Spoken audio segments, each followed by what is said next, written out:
So there were times when I was trying something because I didn't know exactly how far I wanted to take an emotion or a feeling with Ryle. And I was able to go, oh, I went too far. And then I could pull it back because she's such a wonderful listener. I don't think people realize how involved she was in this movie. She's a producer on the film from the beginning to the end. She was telling me what she thought would work and what she thought would be sexy. And I remember when she finally said yes, we had a call with Sony. Everybody was like screaming. And that was the energy around her saying yes. And we were just so grateful. I had nothing to do with it.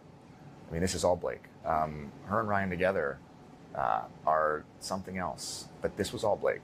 And she knew that the song would work. And she got Taylor to do it. And I had nothing to do with it. I was just so grateful that Taylor agreed. Your scenes, like we saw you. That shouldn't be happening, by the way. I just want to be clear that you should not be the intimacy coordinator. You should definitely hire intimacy coordinators, which we did have. Well, thank goodness. You were teaching Justin how to pull you in. Where have you seen this? I mean, I think that, like, you know, romance is really important. You're supposed to, you know, tell a story well and make people feel, but you're also supposed to do it in a way that is like safe and respectful for all. So yeah, I guess that's the role of intimacy coordination. But yeah, when I think of my involvement in the film, I don't really see that as the thing that I did. I did probably everything else. You touched on everything else here and there, but yeah, we were really lucky I'm fortunate to be able to have had you know, such a all-encompassing experience on this film. Something you might not know about Blake is that she's not just an actor. She's so much more than that. She's a creative powerhouse. She's a producer, she's a writer, fashion designer. She touched so many aspects of this production, and everything she touched, she made better. And acting alongside her was incredible because I got real-time feedback of what was working and what wasn't working.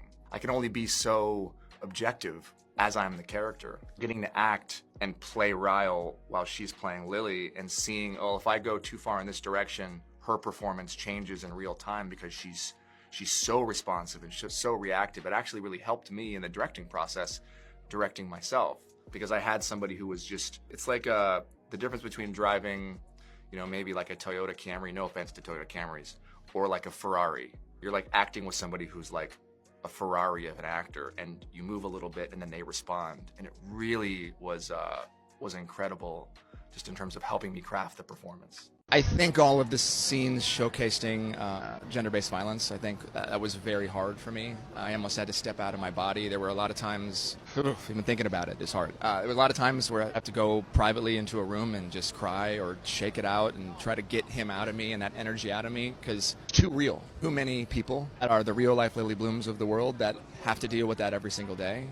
And I wanted it to be as real as possible, and yet it was very hard to shoot those scenes. Luckily, the only way it was possible is, you know, I had an incredible intimacy coordinator, I had an incredible stunt coordinator, but then there was Blake, who honestly, between those three women, they really were the ones choreographing and navigating all of those scenes, because I needed to play Ryle. And in those moments, to be perfectly frank, I really wasn't the director. It was those women that were in charge. And from the beginning, I wanted all the intimate scenes to be from a female gaze, and I never wanted my bias to potentially, you know, interject and go into the film.